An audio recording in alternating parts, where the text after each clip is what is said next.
Hey everyone, welcome back to Takeoff Tuesday. In this video, we're going to take a look at building tile patterns in Measure Square. So if you use the program, you also have kind of these options over here. That's kind of a whole nother video I'm going to do. This is if you want to build kind of your own patterns. And so I just have like a basic material list right here. So easiest way is you just click on here and you're going to right click and come down here to design pattern with. And in here, you have some options already kind of built in, and it lets you set your pattern. So if you just want a brick offset, you can choose that. And you can also name it here. And this will help also with the next step. And just click OK. So let's say maybe this is the only room that gets that, and your other rooms is just a monolithic. You can also just come back, set a new pattern, save.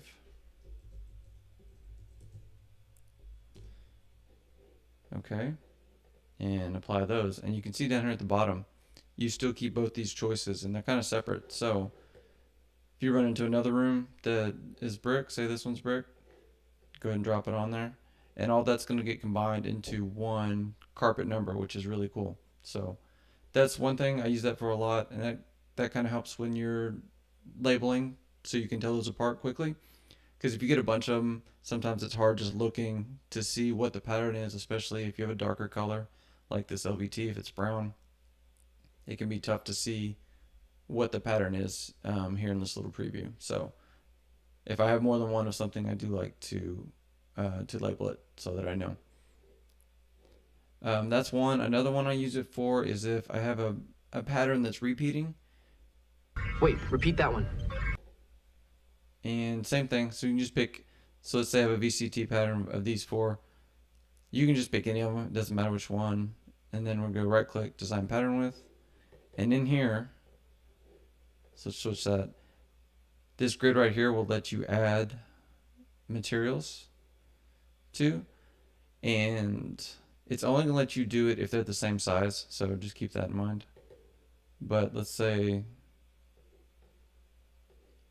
this is your repeat. Very fancy, I know.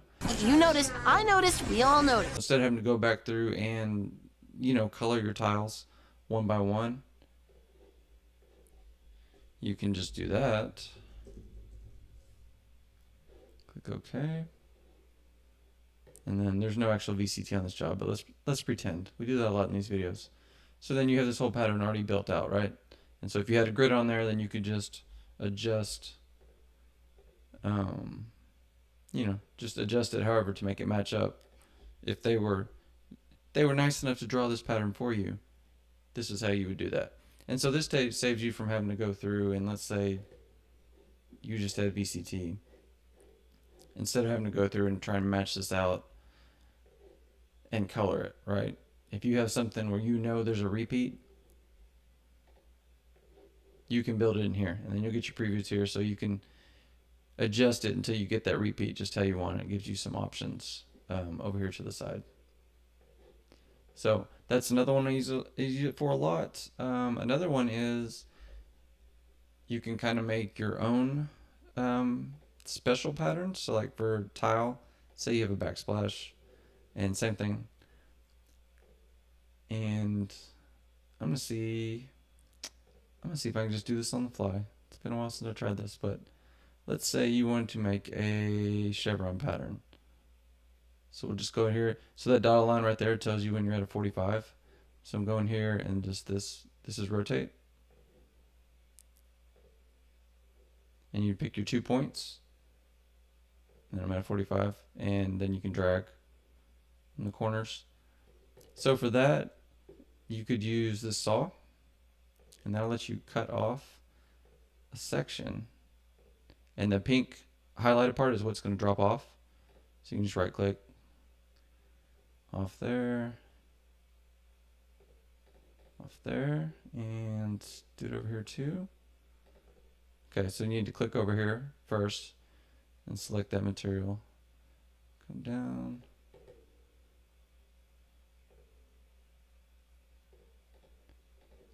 All right, moment of truth. See if that worked. You can zoom in a little bit just to make sure your points are touching. Bam. Nailed it. I never doubted you for a second. So you can do stuff like that too. Cut it up however you want. Sometimes it's easier to do it in here than the free draw. So that's another thing I use it for. One thing to pay attention to, if your preview over here is blank, it's because your points are not aligned correctly. So if you're here, that means they're not touching. So you can just kind of adjust until you're getting what you're expecting over here in the preview. And then save. And chevron, right? We'll double check that. And we'll find out when I post this if I was right or not. I'm pretty sure that's chevron. So let's say this wall got it. So there you go. It's your fancy handmade wall pattern. Because it's better? Because it's more special? So just a kind of quick run through on that. The main thing I use it for is just these normal install patterns. I had a job the other day, a VCT job that had patterns everywhere, but I was able to use this to build the repeats instead of just painting them in tile by tile, which would have taken forever. So being able to do this way saved me a ton of time. I'll see if I can dig that one up and maybe post it here in the video so you can see what I'm talking about. But those are the main ones I use. Again, you have all these over here that have options for some really intricate patterns. That'd be a whole that's a whole different video to go through some of that stuff. But for me, for the simple jobs, like this is just as quick to come over here and just kind of build it yourself. Do it that way. So let me know if you have any questions down below, and thank you for watching. We'll see you next time.